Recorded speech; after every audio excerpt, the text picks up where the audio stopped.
pode sentar, tomar o teu lugar, amém?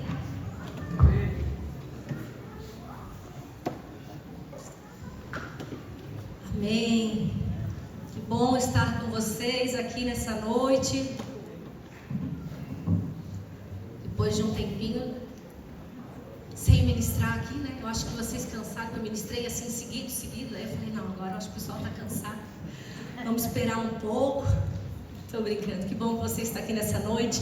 Alguém nos visita aqui nesse lado, tem alguém nos visitando pela primeira, segunda vez, vi vocês lá, sejam bem-vindos. Aqui tem alguém nos visitando lá atrás, seja bem-vindo, seja bem-vinda. Que nessa noite o Senhor possa ministrar poderosamente o coração de vocês, ainda mais, né? Já tivemos esse tempo maravilhoso de louvor, mas que o Senhor derrame ainda mais sobre as nossas vidas. E nós estamos numa série de palavras chamada Força. E nessa semana nós temos falado da força de Deus manifesta de... eu esqueci, não estou acostumada, né? Agora nós temos MSK na quinta-feira, gente. Então se você tem uma criança abençoada aí com você, essa criança está liberada, o tio Tiago está lá atrás assim, ó, levantando a mão, ele vai acompanhá-las até a salinha, isso, então podem ir lá atrás na escada, amém, glória a Deus. Que bom que agora nós temos uma equipe de MSK nas quintas-feiras, né?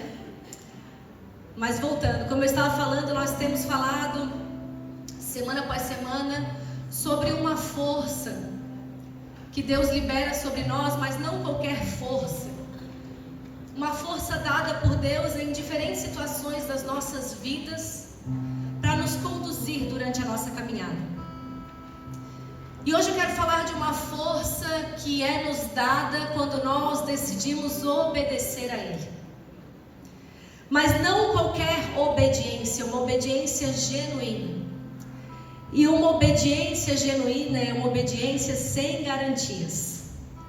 Essa é a obediência que Deus nos chama a ter. E é sobre essa força vinda dessa obediência que eu quero ministrar com vocês nessa noite. A força de responder em fé.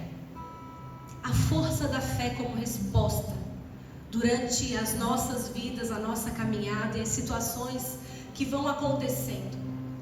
Uma força sobrenatural que é nos dada quando nós dizemos sim ao chamado de Deus, mesmo que a gente não entenda tudo.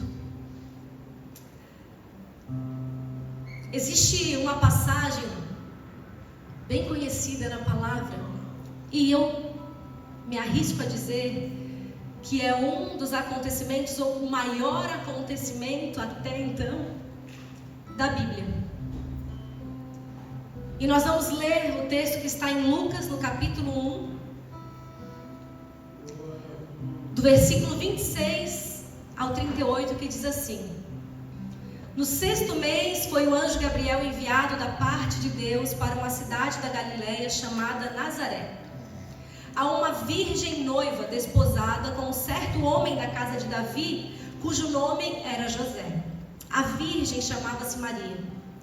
E entrando o anjo onde ela estava, disse: Alegra-te, favorecida, o Senhor é contigo. Ela, porém, ao ouvir essas palavras, se perturbou e pôs-se a pensar o que significaria essa saudação. Mas o anjo lhe disse: Maria, não temas, porque achastes graça diante de Deus. Eis que conceberás e darás à luz a um filho, a quem chamará pelo nome de Jesus. Este será o grande e será chamado Filho do Altíssimo. Deus, o Senhor, lhe dará o trono de Davi, seu pai. E ele reinará para sempre sobre a casa de Jacó, e o seu reinado não terá fim. Então Maria disse ao anjo: Como será isso? Pois eu não tenho relação com homem algum, jamais tive. Então respondeu o anjo: Descerá sobre ti o Espírito Santo, e o poder do Altíssimo te envolverá com a sua sombra. Por isso também o ente santo que há de nascer será chamado Filho de Deus. Isabel, tua prima, igualmente conceberá um filho na sua velhice, sendo esta já no 6º mês, para aqueles que diziam que ela era estéril. porque para Deus não há impossível em todas as suas promessas. Então disse Maria: aqui está a serva do Senhor, e que se cumpra em mim conforme a tua palavra. E o anjo se ausentou dela. O sim de Maria nos mostra uma força a um sim que mudaria não só a sua vida, mas uma eternidade, toda uma humanidade. Todo mundo mudaria a partir daquele sim. Um sim dito no faça em mim segundo a tua palavra. E eu quero dividir em 2 pontos nessa noite, 2 principais pontos que a postura e a história de Maria nos ensinam sobre essa força sobrenatural. E o primeiro ponto que eu quero destacar nessa noite é que existe poder em dizer sim sem garantia. Uma semana atrás, eu acho, eu até falei sobre isso dos meus stories, fruto de uma caixinha de perguntas, que a nossa caminhada com Deus, ela se baseia muito mais em confiar do que em entender. A nossa jornada com o Senhor, ela está firmada muito mais na confiança do que no entendimento de todas as coisas. Nós queremos que Deus nos dê um mapa detalhado de todo o trajeto. A gente, uns mais, outros menos, né? Porque entra muitas questões aqui de perfil, temperamento, mas a verdade é que todos nós, em alguma medida, temos essa necessidade de saber o que vai acontecer, de ter o controle. Então a gente quer um mapa detalhado. A gente quer que Deus apresente a nós um mapa sobre toda a nossa jornada. Só que, querido, com Deus não é assim. Deus, Ele nos mostra a próxima esquina, a próxima curva, mas Ele não nos mostra tudo o que acontecerá no trajeto. Por quê? Porque caminhar com Deus está baseado em confiar nele. Quando Deus chama Abraão, Deus fala o que para Abraão? Sai da onde você está e confia que eu vou te conduzir no caminho. Sai da onde você está e eu vou mostrar durante a tua obediência onde é que você deve chegar. E esse é o poder que Deus derrama sobre nós quando nós confiamos, quando nós obedecemos sem garantia alguma. Querido, Maria até então era uma jovem comum, uma vida planejada dentro dos seus costumes e tradições. Ela estava vivendo ali a sua rotina, até que Deus vem e interrompe a sua rotina, interrompe os seus planos e lhe dá um chamado extraordinário, porém difícil. E essa é a primeira coisa que eu quero te ensinar nessa noite, querido. Não é porque é extraordinário que será fácil. Não é porque é maravilhoso que é prazeroso, entende? Porque é assim que Deus trabalha. E eu quero te perguntar: será que você está pronto para que Deus interrompa a tua rotina? Você está pronto para Deus mudar os teus planos? Você está pronto para viver o extraordinário de Deus? Porque nós queremos o extraordinário de Deus, mas a questão é: será que estamos prontos para permitir que Deus entre e bagunce a nossa rotina para nos conduzir ao extraordinário, nos tire do eixo? Ela não tinha todas as respostas, mas ela disse sim. Senhor, que se cumpra em mim segundo a tua palavra. Hebreus 11 nos fala sobre isso, que a fé é a certeza daquilo que nós esperamos e a prova das coisas que ainda não vemos. Isso é fé. Isso é responder em fé. Isso é obedecer sem garantia. Isaías 5:9 diz: 58:9, está escrito errado aqui, 58:9. Assim como os céus são mais altos que a terra, também os meus caminhos, diz o Senhor, são mais altos do que os seus. Quando nós entendemos isso, é mais fácil de a gente dizer sim. Sim, em obediência, que não nos dá garantia. Essa é uma fé verdadeira. Ah, pastora, mas existe uma fé falsa? Existe. E a palavra nos fala isso. Que nós deveríamos viver uma fé genuína e não uma fé fingida. Então existe uma fé fingida. E qual é a fé fingida? A fé que não obedece aquele que é o dono de todas as coisas. A fé que não se esforça em cumprir o que ele já determinou. A fé que na verdade não é uma fé, mas é só um pensamento positivo de que tudo vai dar certo.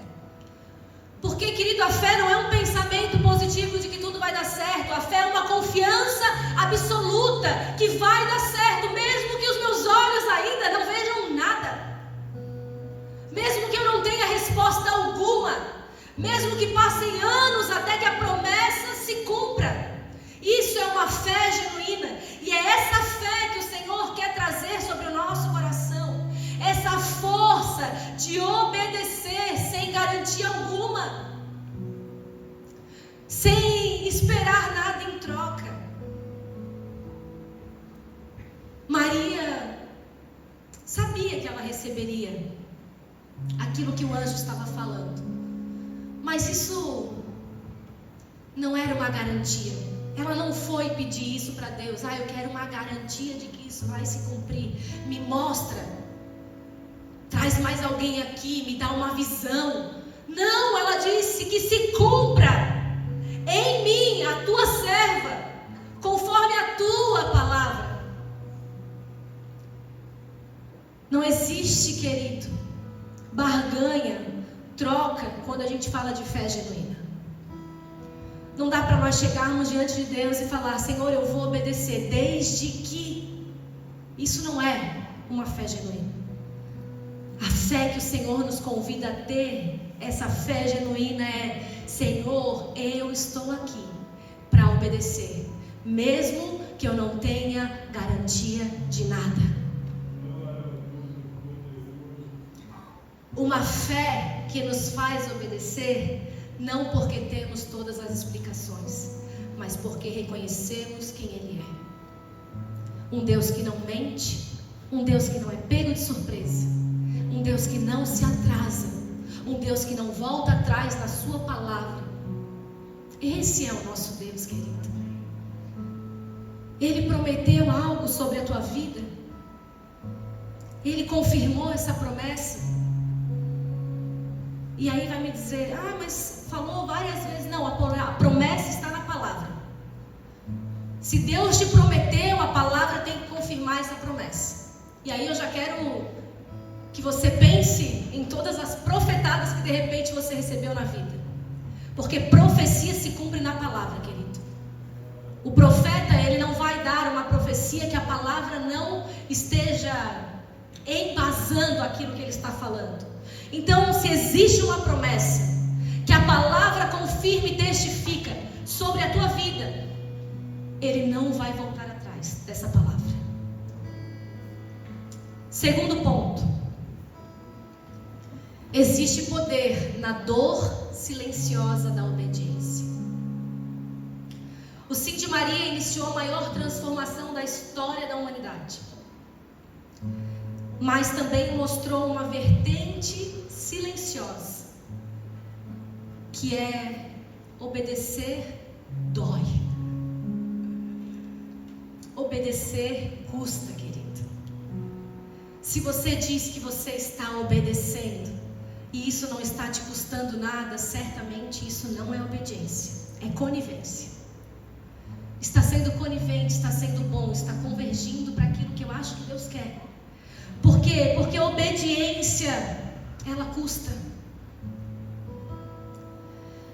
Para Maria, eu acredito que custou a sua reputação. E sabe por quê? Porque a palavra fala que o anjo apareceu a Maria, a José, e quando Maria foi encontrar com Isabel, sua prima, o anjo testificou essa palavra pela manifestação do Espírito, e Isabel soube naquele momento que de fato o que Maria estava carregando era o Filho de Deus. 3 pessoas a palavra nos dá garantia. Mas existia todo um povo, querido, vizinhos, familiares, uma cultura rígida, especialmente para as mulheres da época. Tudo isso estava envolvido na decisão do sim de Maria, porque ela não era casada ainda e a barriga ia crescer. E José só tomou como esposa após o nascimento de Jesus. Como explicar, querido, para toda uma cultura, um povo, uma vizinhança, aquilo que estava acontecendo? Não tem como. Então, certamente para Maria custou a sua reputação, trouxe risco de rejeição, incompreensão, julgamento. Por quê? Porque obedecer sempre vai nos custar algo. Ela não duvidou em momento algum. A palavra nos mostra que ela disse: sim, Senhor, que se cumpra em mim conforme o que tu estás dizendo, a tua palavra. Ela não argumentou, ela não disse: ai, mas as pessoas, mas os vizinhos, mas a cultura, mas é muito rígido, eu posso ser julgada, eu posso ser morta. Eu não sei se você sabe, mas quando o anjo visita Maria, ela tinha, estudiosos, né, mostram isso, teólogos, que ela tinha aproximadamente 16 anos, essa idade de 16 anos, e era muito comum, na época, as mulheres casarem nessa época, terem filhos cedo, era bem comum. 16 anos, uma menina em maturidade intelectual, mas uma mulher diante de Deus, forte, decidida, uma mulher que disse sim e obedeceu, mesmo sabendo que aquilo causaria dor. Porque muitas vezes a gente fala de Maria, a gente conta, né, a história de uma forma tão bonita, como se fosse um conto, né, de fadas. Fadas não existem, está repreendido, mas só para você entender. Mas a gente fala disso, né? A história da Bela e a Fera, Cinderela, ai, Maria, linda, maravilhosa. Não, querido, a história não foi bem assim. Toda essa história, ela é maravilhosa, sim, mas ela é carregada de obediência que doeu, que custou. 9 meses gerando a promessa e provavelmente escutando um monte de coisa. Mentira, até parece que o anjo ia aparecer. Maria, quem é Maria? Uma menina, 16 anos, uma mulher comum. Até parece, está grávida de outro, perdeu a pureza. José está sendo enganado. Tudo isso pode ter acontecido. E certamente muito disso aconteceu. Então eu quero te dizer, querido, que muitas vezes nós podemos sim estar vivendo algo extraordinário de Deus, mesmo que esteja doendo e custando muito. Nós podemos sim estar vivendo algo maravilhoso da parte de Deus. Ele pode estar construindo algo grandioso em nós, mesmo que fora pareça dor e seja dor. Nós vivemos achando que nós obedecemos a Deus, mas muitas vezes, querido, nós estamos cheios de nós mesmos. As nossas vontades, os nossos desejos, os nossos achismos, as nossas opiniões a respeito, as nossas decisões. E eu quero te convidar a refletir sobre isso, porque eu fui confrontada enquanto eu preparava essa palavra. Senhor me confrontou. Será que nós estamos obedecendo? Será que nós estamos vivendo essa fé genuína? Será que nós estamos de fato dispostos a entregar o que for necessário, a dizer como Maria, que se cumpra em mim a tua palavra, que seja a minha reputação, que seja rejeição, traição, não importa. O mais importante é te obedecer, Senhor. O mais importante é que a tua palavra se cumpra em mim, que o teu propósito se cumpra em mim, que eu viva o teu chamado, que naquele dia, no grande dia, no final de todas as coisas, eu receba a coroa da vida e não a coroa que os homens querem me dar. Porque isso é obedecer, querido. Obedecer não tem lugar para a tua vontade nem para a minha. Obedecer não tem lugar para a tua opinião nem para a minha. O que Deus está te pedindo para obedecer e você está resistindo? E você está dizendo, ai, mas eu não acho que seja assim, não tem que ser assim, ai, mas a minha opinião a respeito disso, querido, não importa. Se você quer viver uma fé genuína, eu quero. Obedeça, mesmo que te custe. E nós precisamos nos questionar nessa noite, será que a nossa velha natureza foi sujeita mesmo ao novo homem que o Senhor propôs a nós? Ou nós estamos pegando o evangelho que nos é confortável e agradável, e essa parte eu uso, mas a parte que fala de outras coisas que eu não considero agradáveis, eu finjo que não existem. Eu rasgo. Mas sabe o que a palavra nos diz? Ai daquele que tirar, que mudar uma vírgula. E aí você pensa que é quando eles vão traduzir a palavra, que eles mudam as coisas. Não, querido, é quando nós escolhemos seguir só uma parte daquilo que foi determinado. É quando nós escolhemos olhar para a palavra e não vê-la como um todo, mas vê-la de forma parcial para o que agrada o meu homem interior, para o que agrada o meu paladar. Só que o Senhor nos chama a viver uma fé genuína. A força está em viver essa fé genuína. Se não for assim, vai demorar um pouco de tempo, mas nós vamos desistir da caminhada. Sabe por que muitas pessoas vão embora? Porque não estão dispostas a obedecer de fato. Quando o negócio começa a apertar, quando o confronto vem, quando eu preciso abrir mão, eu vou embora. Ou então eu fico aqui, mas eu finjo que eu não estou ouvindo. Não é comigo, essa palavra não é para mim, é para o irmão, é para o outro. Ele precisava estar aqui. Não, querido, é para mim, é para você. Essa palavra é para nós. Aleluia.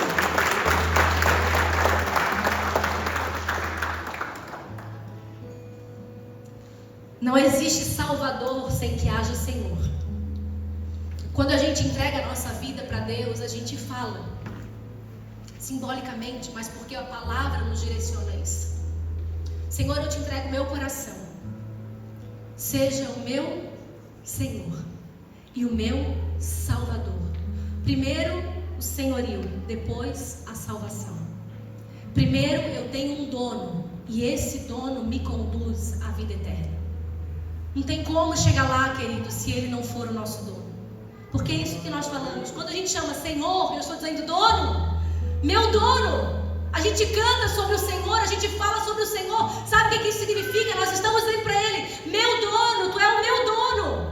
Meu dono, eu estou aqui, meu dono, meu coração pertence a Ti. Meu dono, direciona a minha vida. Dono, manda em nós. Nós somos escravos e é bom ser escravo desse Senhor. Maria estava vivendo algo maravilhoso, querido, mas não necessariamente fácil e visível num primeiro momento. E eu quero caminhar para o fim, falando que Maria teve uma postura de fé genuína e ela permaneceu da anunciação à crucificação. Ela permaneceu ali, ao lado de Jesus, sabendo que ela estava gerando um filho para entregá-lo na cruz. Ela sabia, querido. Ela sabia o preço, o peso, ela sabia. E ela permaneceu na sua decisão de sim, Deus, que cumpra em mim segundo a tua palavra. Uma obediência perseverante, uma obediência sem garantia.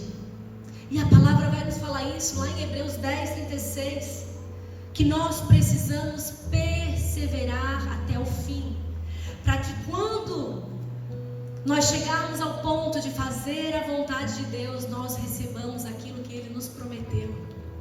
Então sabe quando você vai receber o que Ele te prometeu? Quando você fizer aquilo que Ele pediu. Quando você tiver feito a vontade dEle. Às vezes a gente se pergunta: Senhor, por que a minha vida não vai para frente? Parece que eu estou vivendo em círculos. Parece que eu não consigo sair do lugar. Parece que isso está me perseguindo. E aí o Senhor está dizendo: eu preciso que você faça a minha vontade, para que então se cumpra a minha promessa. Eu preciso que você entregue o que precisa ser entregue, que obedeça onde precisa obedecer. Eu preciso que você faça, e aí quando você fizer, você vai receber o que Ele prometeu. E não sou eu que estou dizendo, querido, é a palavra imutável do Senhor. Se Ele falou, é assim que as coisas funcionam. Existe uma ordem, e essa é a ordem. Façam a vontade dEle, e Ele vai entregar o que Ele prometeu. A fé, a obediência, a perseverança de Maria, a força em responder com essas atitudes, foram os combustíveis para o cumprimento do plano eterno de Deus. E a força dessa menina não estava nos seus títulos, nem nos seus recursos, nem na sua posição. A força dela estava num coração obediente. As pessoas não conheciam Maria. Nem ela, eu acredito que de repente se conhecia tanto assim quando o anjo apareceu.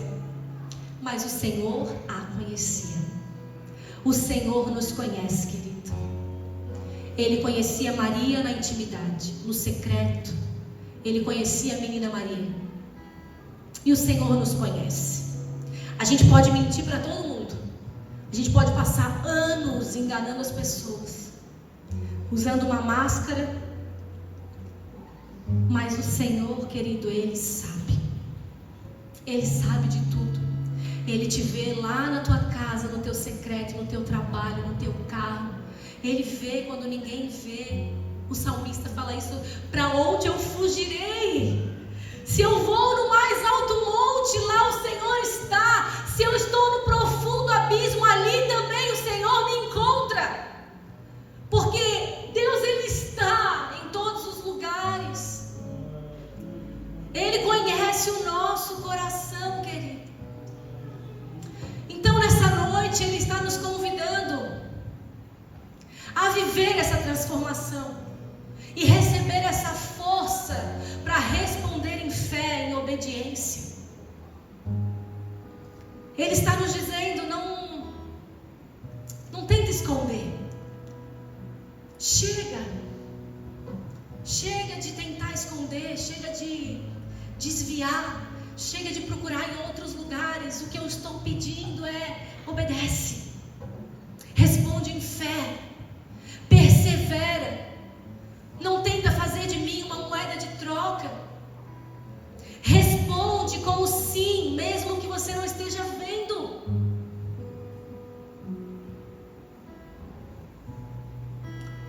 Deus nos chama hoje, querido, para dar uma resposta de fé diante do desconhecido. Eu não sei se você sabe disso, mas foi para isso que Ele nos trouxe aqui. Porque com Deus não existe acaso. Você pode até ter chego aqui pensando: eu fui convidado por alguém, eu caí aqui de paraquedas. Não, querido. Deus nos trouxe aqui propositalmente nessa noite, porque Ele quer uma resposta de fé diante do desconhecido. enquanto eu preparava essa palavra, Deus foi me lembrando de algumas situações em que eu precisei responder com fé, mesmo sem entender que eu estava respondendo com uma atitude de fé naquele momento. E às vezes são coisas tão pequenas aos nossos olhos, da nossa rotina. E eu lembrei de uma situação engraçada, por sinal. Quando eu trabalhei num banco e eu exerci um cargo de confiança. Eu era secretária da diretoria. E aí um dia estava eu e meu chefe, e ele passou por mim e falou assim: olha, se o fulano me ligar, diz que eu não estou. E eu já era pastora. Não tinha nem desculpa dizer, eu não era pastora ainda, eu estava começando na fé. Não, eu já estava na fé há muitos anos. E aí naquela hora o meu coração gelou, porque eu pensei, eu vou ter que mentir, mas é o meu trabalho, é o meu emprego. E é um emprego muito bom, eu não posso, imagina, eu vou perder o meu emprego. Se eu falar para ele que eu não vou mentir, ele vai me mandar embora. Porque, né? E agora? Só que ele passou, foi para a sala dele, eu ficava na entrada, ele passou para a sala dele, eu levantei, respirei fundo, fui atrás dele e falei: doutor, não, eu não vou mentir. Eu não vou mentir, me incomoda. Eu posso dizer que o senhor não pode atender, que o senhor não quer atender agora, mas eu não vou dizer que o senhor não está. E eu lembro que ele era um senhor bem branquinho assim, e ele ficou me olhando branco. Ele falou: tá bom, então diga que eu não posso atender. Aí eu saí dali feliz e falei: oh Deus, graças a Deus. Foi difícil, mas eu decidi obedecer. E parece ser pequeno, mas às vezes são essas pequenas coisas que a gente começa a abrir oportunidade para não obedecer mais a Deus. Quantas vezes os happy hours depois do horário eu dizia: não, eu não vou ficar, porque eu vou lá ministrar uma vigília. Não, eu não posso ficar porque eu tenho uma família me esperando. Não, eu não posso ficar porque eu tenho um atendimento para fazer. E eu confesso que eu tinha medo, porque eu pensava: tá todo mundo fazendo isso, eu vou ser diferente. Daqui a pouco eles me mandam embora por causa disso. Mas quer saber, querido? Eu decidi obedecer. E eu não sei quais áreas você lembrou agora que você já obedeceu e quais você deixou de obedecer. Porque muitas vezes a gente começa assim, firme, convicto, decidido, disposto a enfrentar, mas aí a gente vai caminhando com Jesus e a gente vai se ferindo, se frustrando, e aí a gente começa a ficar parcial. A gente conta uma mentirinha aqui, outra ali, a gente abre mão de um princípio aqui, outro ali, e aí quando a gente vê, a gente já está muito, muito distante dessa fé genuína. Muitas vezes nós paramos de dizer sim com desculpas santas. Sabe o que são desculpas santas? Porque eu tenho que trabalhar. E de fato você tem. Porque eu tenho que cuidar da minha família. Sim, de fato você tem. Mas quer saber o que Deus me lembrou? Que a época que eu mais fiz, que eu menos tinha tempo, que eu mais me entreguei, foi a época mais feliz. Foi a época que Deus mais me respondeu, financeiramente, espiritualmente. Está ali o meu marido que não me deixa mentir. Não tínhamos tempo para quase nada, mas nunca faltou nada. Nunca faltou uma porta aberta, uma boa oportunidade, um cuidado. Por quê? Porque quando nós estamos com o coração no lugar certo, o Senhor faz o que precisa ser feito, querido. E eu quero te convidar a ficar de pé, mas não dispersa, por favor.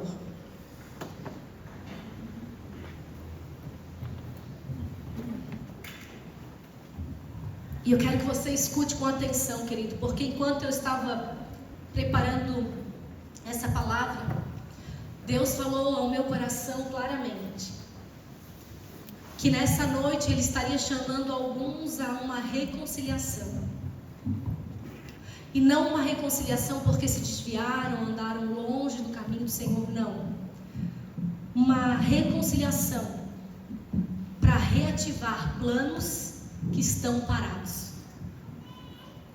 Planos que o Senhor tinha sobre a tua vida, que não impactariam somente a tua vida, mas assim como Maria, as gerações que viriam depois, e esses planos foram interrompidos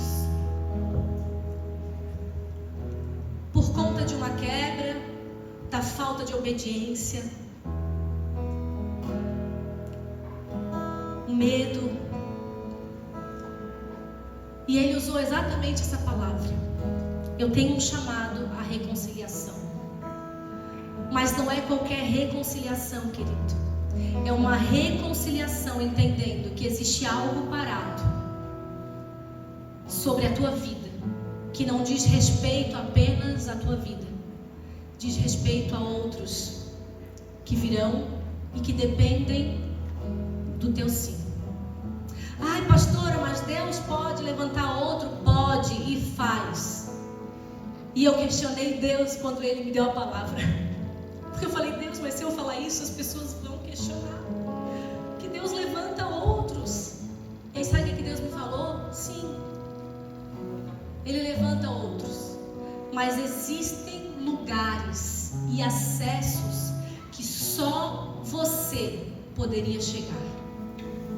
Só você poderia ir naquele lugar, naquela pessoa, naquela situação. Era você. E se você não diz sim, interrompe aquilo que o Senhor estava fazendo, aquilo que Ele deseja fazer, aquilo que Ele planejou fazer. E eu quero dar que agora o Espírito Santo já está soprando aqui, e eu lembrei dessa situação. Há uns 17 anos atrás, nós fomos numa conferência em Curitiba, e a Bispa Vânia falou algo que marcou a minha vida para sempre. Nós estávamos numa conferência de família, e ela falou sobre a responsabilidade das gerações posteriores. Porque muitas vezes a gente não diz sim e a gente fica usando como argumento: mas o meu pai, a minha mãe, o fulano, o vô, o amigo. E Deus usou a vida dela naquela noite para nos conduzir ao que eu vou te dizer agora.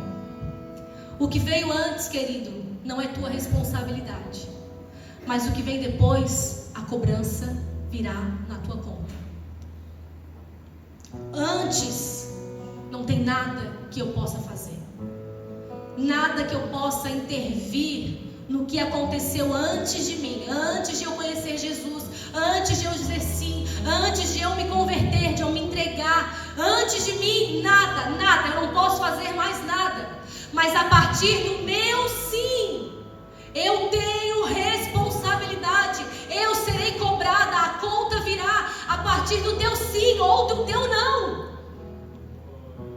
Porque esse é o chamado de Deus nessa noite.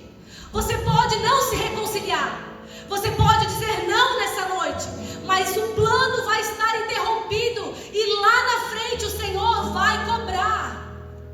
Não dá para chegar diante dele e dizer: ah, mas não, o plano era em ti, era a partir de ti, era o teu lugar, era a tua posição, era o teu sim, era Maria.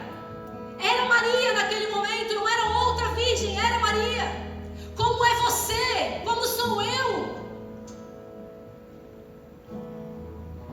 Êxodo 20, 5, 6 diz assim: porque eu sou o Senhor teu Deus, Deus zeloso, que visito a iniquidade dos pais nos filhos, até a 3ª e 4ª geração. A iniquidade dos pais nos filhos, não fala nos pais dos pais. Até a 3ª e 4ª geração. De quem? Daqueles que aborrecem Deus, daqueles que não obedecem Deus. Mas sabe o que ele termina dizendo? Porém, eu faço misericórdia, que é graça abundante, perdão abundante, a milhares dos que me amam e me obedecem e guardam os meus mandamentos. Então, querido, o chamado de Deus para nós nessa noite é: diga sim, mesmo sem ver, sem entender e até sem concordar, porque Ele quer reativar algumas coisas que dependem desse sim. Mas também, se você escolher dizer não, lá na frente, quando a cobrança chegar, o Espírito Santo vai te trazer a memória. Eu te chamei, e como diz a palavra, quando Ele chama, não endureça o vosso coração. Eu chamei, o teu coração endureceu. E está aqui a conta para pagar. Agora paga o boleto. Amém, querido? Amém. Nós vamos ministrar uma canção, e essa é a canção da oportunidade.